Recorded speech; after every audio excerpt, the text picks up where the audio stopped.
Hello दोस्तों, एक बार फिर से स्वागत है आपके अपने इस YouTube channel study with edu में। मैं संजय कुमार प्रजापति। आज की पिछले वीडियो में हमने बात किया था स्थितिज ऊर्जा को। स्थितिज ऊर्जा किसको कहते हैं और उसका हमने व्यंजक प्राप्त करके बताया था। आप अगर उस वीडियो को मिस कर रहे हैं तो आप उस वीडियो को जाके एक बार देख लीजिए। आज के इस वीडियो में हम बात करने वाले हैं बच्चों ऊर्जा संरक्षण सिद्धांत को। ऊर्जा संरक्षण सिद्धांत किसको कहते हैं या फिर ऊर्जा संरक्षण का सिद्धांत किस प्रकार काम करता है, हम इसका आपको व्यंजक प्राप्त करके और प्रमाणित करके बताएंगे कि ऊर्जा का संरक्षण होता है। जैसे कहने का मतलब है कि एक चीज़ हम आपको बता दें दोस्तों कि ऊर्जा ना तो उत्पन्न किया जा सकता है और ऊर्जा ना तो नष्ट किया जा सकता है। यानी ऊर्जा को ना आप बना सकते हैं और ऊर्जा को ना आप ख़त्म कर सकते हैं। कुल मिला के ऊर्जा का क्या होता है, ऊर्जा का स्थानांतरण होता है या फिर कह सकते हैं दोस्तों कि ऊर्जा का कुल मिला के रूपांतरण होता है। रूपांतरण का मतलब होता है बच्चों कि ऊर्जा एक रूप से दूसरे रूप में बदलता है। ठीक है ना। ऊर्जा को हम बना नहीं सकते, सिर्फ ऊर्जा को हम उसके रूप के अनुसार परिवर्तन कर सकते हैं। ठीक है ना। जैसे कहने का मतलब है बच्चों कि आप जब बल्ब जलता है तो उस दरमियान जब बल्ब जल रहा होता है तो ध्यान से देखिए, पहले विद्युत ऊर्जा लेता है। क्या लेता है? विद्युत ऊर्जा लेता है और विद्युत ऊर्जा लेने के बाद वह प्रकाश ऊर्जा देता है और प्रकाश ऊर्जा जैसे निकलता है तो उससे ऊष्मीय ऊर्जा भी निकलता है, यानी ऊष्मा भी निकलता है, इसलिए ऊष्मीय ऊर्जा। तो हम कह सकते हैं जब बल्ब जलता है तो वह विद्युत ऊर्जा को प्रकाश ऊर्जा में और फिर प्रकाश ऊर्जा से ऊष्मीय ऊर्जा में बदलता है। ठीक है ना। जब जनरेटर चलाते हैं तो यांत्रिक ऊर्जा लेता है और यांत्रिक ऊर्जा को विद्युत ऊर्जा में और फिर विद्युत ऊर्जा से ध्वनि ऊर्जा में क्या होता है, परिवर्तन होता है। यानी ऊर्जा का कुल मिला के स्थानांतरण या फिर कह सकते हैं कि रूपांतरण होता है। ऊर्जा ना तो उत्पन्न होता है और ना ही हरासमेंट होता है। कुल मिला के ऊर्जा संरक्षित रहता है। यानी कहने का मतलब है बच्चों कि जब बल्ब जल रहा होता है तो उस समय जितना ऊर्जा लेकर बल्ब जलाया, यानी विद्युत ऊर्जा जितना लिया, बदले में प्रकाश ऊर्जा भी उतना लगा। ठीक है ना। तो कुल मिला के दोनों ऊर्जा, विद्युत ऊर्जा और प्रकाश ऊर्जा, दोनों ऊर्जा बराबर होगा। यानी ऊर्जा ना ख़त्म होगा और ना उत्पन्न होगा। ठीक है ना।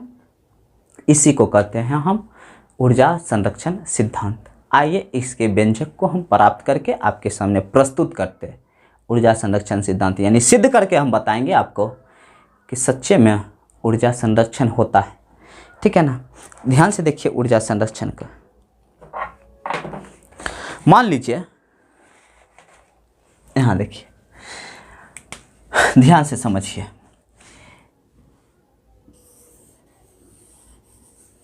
ये आपका कोई सतह है।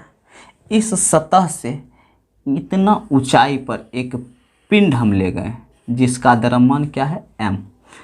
और यह पिंड, तीन स्थिति हम दिखाएंगे। यह पिंड यहाँ आया और यह पिंड यहाँ आया, जबकि द्रव्यमान क्या है, तो द्रव्यमान कुल मिला के m है। द्रव्यमान क्या है, m है। ठीक है ना। इसका भी द्रव्यमान वही m और इसका भी द्रव्यमान m। ये जो स्थिति है भाई, ये स्थिति a है, ये स्थिति आपकी b है और ये आपकी c है। ठीक है ना। और इसकी कुल ऊंचाई, इसकी कुल ऊंचाई h, कुल ऊंचाई h। यहाँ से इसकी दूरी x है, जबकि ये दूरी हो जाएगा आपका h माइनस x।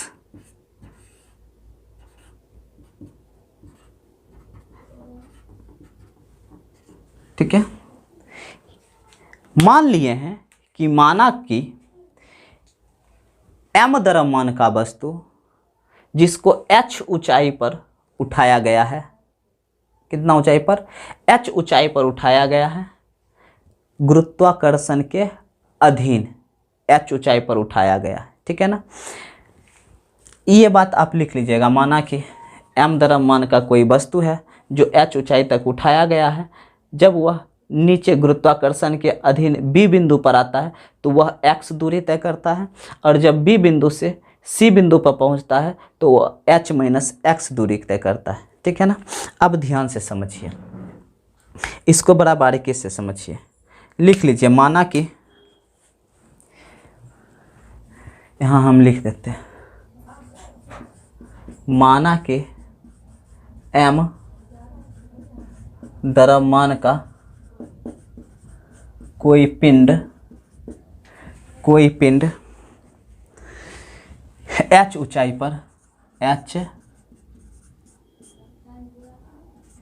पर स्थित है, h ऊंचाई पर स्थित है, ठीक है ना। h ऊंचाई पर स्थित है जो बिंदु A पर है। कहाँ पर है? A पर है। अब ध्यान से समझिए, A पर है यानी इस स्थिति की बात कर रहे हैं, यहाँ पर जब है तब। इस स्थिति में ध्यान से समझिए, यांत्रिक, पहले हम लिखते हैं स्थितिज ऊर्जा। स्थितिज ऊर्जा क्या होगी, ठीक है ना। स्थितिज ऊर्जा क्या होगी, ठीक है ना। तो ध्यान से समझिए, स्थितिज ऊर्जा को हम किससे सूचित करते हैं? स्थितिज ऊर्जा को पोटेंशियल एनर्जी यानी पी, ऐसे इसको लिखिए, एनर्जी ऑफ पोटेंशियल से सूचित करते हैं। तो स्थितिज ऊर्जा इस हालात में क्या होगी? तो देखिए, स्थितिज ऊर्जा का हम फार्मूला बताए थे, क्या बताए थे? mgh। फार्मूला क्या होता है स्थितिज ऊर्जा का? mgh। क्योंकि यह h ऊंचाई पर है इसलिए क्या होगा? mgh होगा। जबकि गतिज ऊर्जा यानी एनर्जी ऑफ काइनेटिक यानी काइनेटिक एनर्जी यानी ई के कितना होगा? तो फार्मूला पता है, हाफ mv² होता है। इसका फार्मूला क्या होता है? Half mv²। अब ध्यान से समझिए, तो यहाँ तो रुका हुआ है, यहाँ क्या है? रुका हुआ है। तो कुल मिला के यहाँ v का मान क्या होगा? यहाँ लिख सकते हैं गति समीकरण से v बराबर क्या होगा? 0। जबकि v बराबर होता है u² प्लस 2as। तो v का मान क्या हो जाएगा? 0। तो कुल मिला के 0, यहाँ v का मान क्या हो जाएगा? 0। तो सीधा सीधा हम लिख सकते हैं यहाँ पर गतिज ऊर्जा यानी काइनेटिक एनर्जी बराबर हाफ m गुना 0 का स्क्वायर। कुल मिला के ये क्या होगा? 0। यानी एनर्जी ऑफ काइनेटिक क्या होगा? 0। यानी काइनेटिक एनर्जी क्या होगा? तो अब हम निकालते हैं कुल ऊर्जा। कुल ऊर्जा मतलब, कुल ऊर्जा कहने का मतलब है गतिज ऊर्जा अब प्लस स्थितिज ऊर्जा, ये हुआ कुल ऊर्जा। तो गतिज ऊर्जा को हम क्या लिखेंगे? ध्यान से देखिए, काइनेटिक एनर्जी अब प्लस पोटेंशियल एनर्जी यानी, और इसको कहते हैं यांत्रिक ऊर्जा। क्या कहेंगे? यांत्रिक ऊर्जा। तो ये क्या होगा? तो इसका वैल्यू 0 और प्लस इसका वैल्यू mgh। तो कुल मिला के कितना होगा? mgh। इसको मानिए समीकरण 1। यहाँ तक आप नोट कीजिए, उसके बाद हम बारी बारी से समझाते हैं। इसको आप नोट कीजिए पहला समीकरण तक, ठीक है। पहला समीकरण को नोट कीजिए, उसके बाद बात करेंगे जब भी बिंदु पर पहुँचेगा तब। यहाँ तक नोट कीजिए।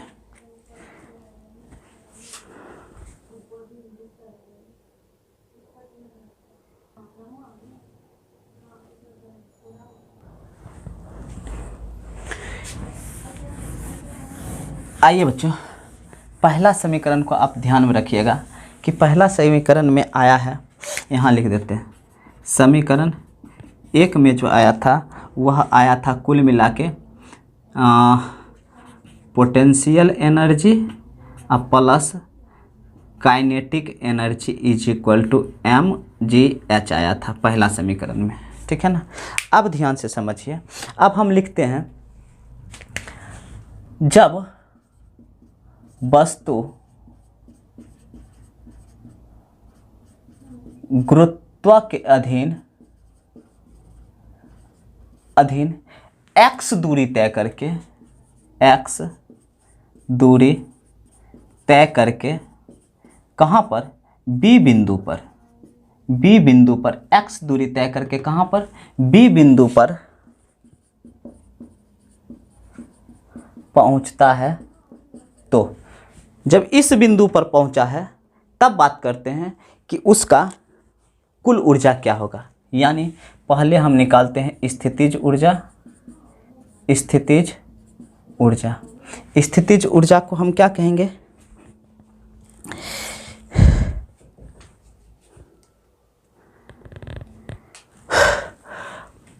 पोटेंशियल एनर्जी, यानी पोटेंशियल एनर्जी स्थितिज ऊर्जा फार्मूला क्या होता है, mgh। अब बात कीजिए बच्चों कि पोटेंशियल एनर्जी m द्रव्यमान तो नहीं चेंज होगा, g नहीं चेंज होगा, लेकिन अब बताइए यह कितना ऊंचा पर है, इस स्थिति पर कितना ऊंचाई है, तो ऊंचाई है h माइनस x ऊंचाई पर। तो h के जगह पर हम क्या लिख देंगे, h माइनस x ऊंचाई पर है, तो ये हो गया। अब देखिए गतिज ऊर्जा, तो गतिज ऊर्जा को हम कहते हैं एनर्जी ऑफ काइनेटिक एनर्जी। तो काइनेटिक एनर्जी का फार्मूला होता है हाफ mv², क्या होता है, हाफ mv²। और गति समीकरण से हम पढ़े हैं, गति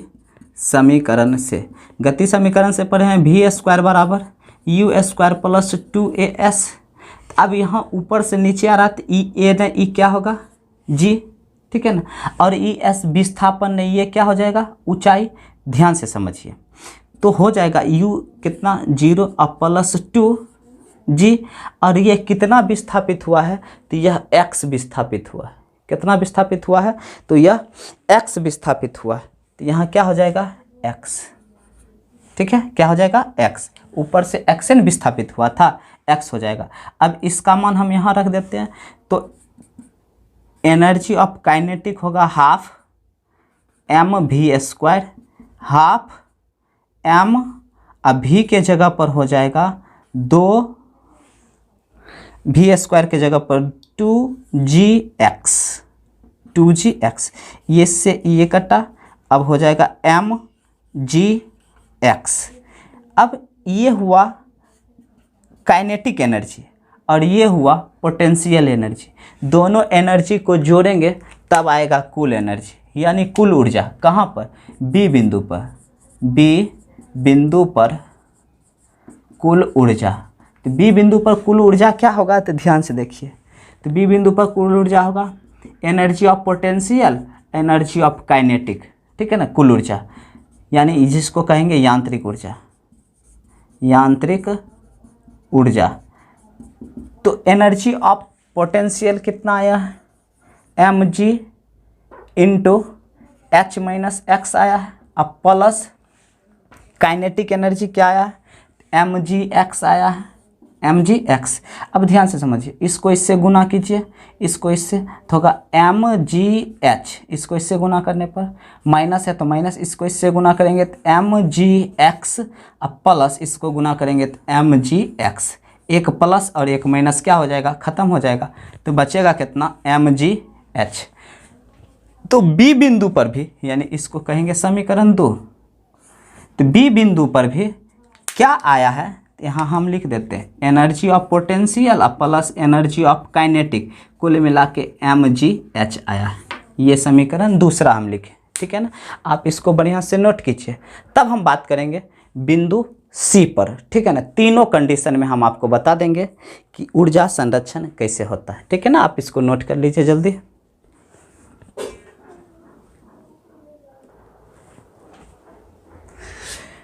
इसको नोट कर लीजिए।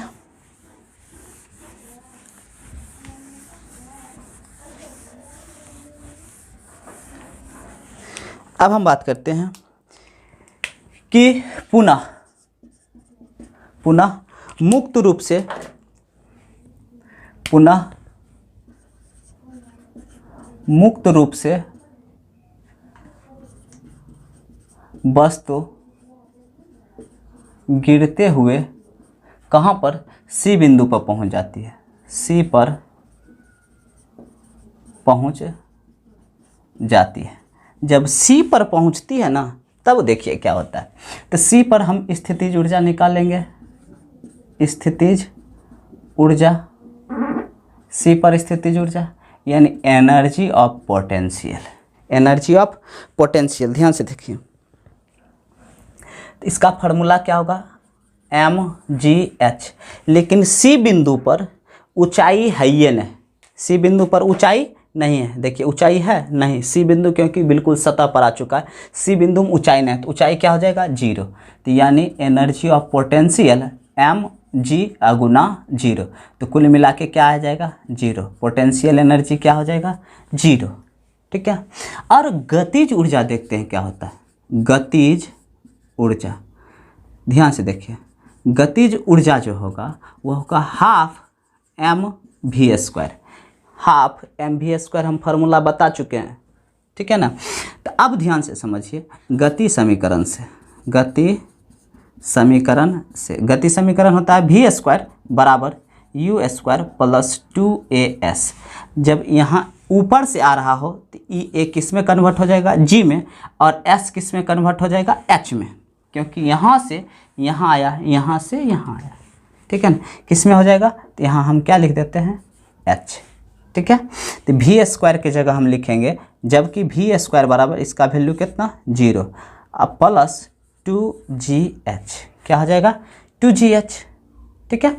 अब इसका मान हम यहाँ रख देते हैं, तो एनर्जी ऑफ काइनेटिक क्या हो जाएगा, काइनेटिक ऊर्जा क्या हो जाएगा, हाफ mv², यानी हाफ m, अब v की जगह लिखेंगे 2gh, 2 से 2 कट गया तो बचा कितना, mgh।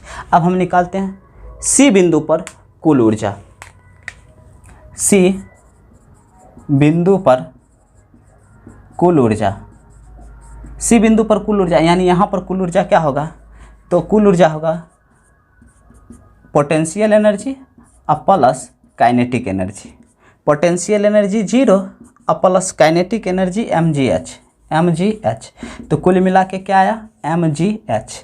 तो सी बिंदु पर भी एनर्जी ऑफ पोटेंशियल और प्लस एनर्जी ऑफ काइनेटिक कितना आ गया, mgh। आप इस तीनों समीकरण को स्पष्ट रूप से देखिए, स्पष्ट रूप से देखने पर पता चलेगा, जब यहाँ था तब भी कुल ऊर्जा mgh, जब यहाँ था तब भी कुल ऊर्जा mgh, जब यहाँ आया तब भी कुल ऊर्जा mgh। यहाँ देखिए, जब ऊपर में था ए बिंदु पर फिर भी कुल ऊर्जा mgh, जब बी बिंदु पर पहुँचा फिर भी कुल ऊर्जा mgh, और जब नीचे पहुँचा सी बिंदु पर तब कुल ऊर्जा mgh। इसका मतलब है कि भले यह दो ऊर्जा का मिलन, एक मतलब गतिज ऊर्जा और एक स्थितिज ऊर्जा, लेकिन यांत्रिक ऊर्जा कुल मिला के ए बिंदु पर mgh, बी बिंदु पर भी mgh और सी बिंदु पर भी mgh होता है। तो कुल मिला के ऊर्जा खत्म नहीं हो रहा है, चाहे वह ऊपर में हो, बीच में हो या फिर नीचे आ गया हो, ऊर्जा हरासमेंट नहीं होगा। जैसे कहने का मतलब है कि मान लीजिए ना, यहाँ कोई आदमी खड़ा है, यहाँ कोई क्या खड़ा है, आदमी खड़ा। जब यह आदमी छलांग मार के नीचे आएगा तो एक ऊर्जा बढ़ेगी, गतिज ऊर्जा बढ़ेगी, ठीक है ना, गतिज ऊर्जा बढ़ेगी, लेकिन स्थितिज ऊर्जा स्थितिज ऊर्जा घटेगी। गतिज ऊर्जा बढ़ेगा, स्थितिज ऊर्जा घटेगा, ठीक है ना। जब ऊपर से छलांग मारा तो एक ऊर्जा बढ़ेगा और दूसरा ऊर्जा घटेगा, ठीक है ना। तो एक ऊर्जा बढ़ रहा है, दूसरा ऊर्जा घट रहा है, तो कुल मिला के ऊर्जा संरक्षित है। यहाँ तक आ गया, फिर भी एक ऊर्जा बढ़ा, दूसरा ऊर्जा घटा, फिर भी यहाँ भी उतने संरक्षित है कुल ऊर्जा। और जब नीचे पहुँच गया तो वहाँ भी एक ऊर्जा बढ़ गया और दूसरा ऊर्जा घट गया, तो वहाँ भी कुल ऊर्जा क्या है, संरक्षित है, mgh, ठीक है ना। तो इस प्रकार से हम कह सकते हैं समीकरण 1, 2 और 3 से यह स्पष्ट होता है कि ऊर्जा तीनों समीकरण में यानी ए बिंदु पर, बी बिंदु पर और सी बिंदु पर, तीनों स्थिति में कुल ऊर्जा संरक्षित रहता है, ऊर्जा खत्म नहीं होता है। भले एक ऊर्जा बढ़ रहा दूसरा ऊर्जा घट रहा, इसको कहते हैं ऊर्जा संरक्षण सिद्धांत।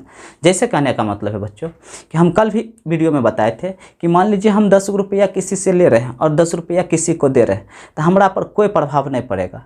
क्यों? क्योंकि 10 रुपया आया तो 10 रुपया गया, तो हम उस 10 रुपया का संरक्षण सिद्धांत पर आधारित है। ठीक है ना, 10 रुपया का हमको लॉस हो रहा है और ना ही 10 रुपया का फ़ायदा हो रहा है, हम तो बराबर में, इधर से आया इधर गया। तो वही चीज़ यहाँ होता है। दो ऊर्जा है, एक गतिज ऊर्जा एक स्थितिज ऊर्जा। गतिज ऊर्जा बढ़ेगा स्थितिज घटेगा, स्थितिज ऊर्जा बढ़ेगा तो गतिज ऊर्जा घटेगा। दोनों मिलाकर अपने आप को एडजस्ट करके यांत्रिक ऊर्जा बनाएगा, जो कि सभी जगह क्या होंगे, नियत होंगे, सभी जगह फिक्स होंगे। मिलेंगे फिर नेक्स्ट वीडियो में। अगर यह वीडियो आपको अच्छा लगा हो तो एक लाइक, और मेरे चैनल पर यदि पहली बार आए हो तो मेरे चैनल को सब्सक्राइब जरूर कर लें। तब तक के लिए आप खुश रहिए, मस्त रहिए।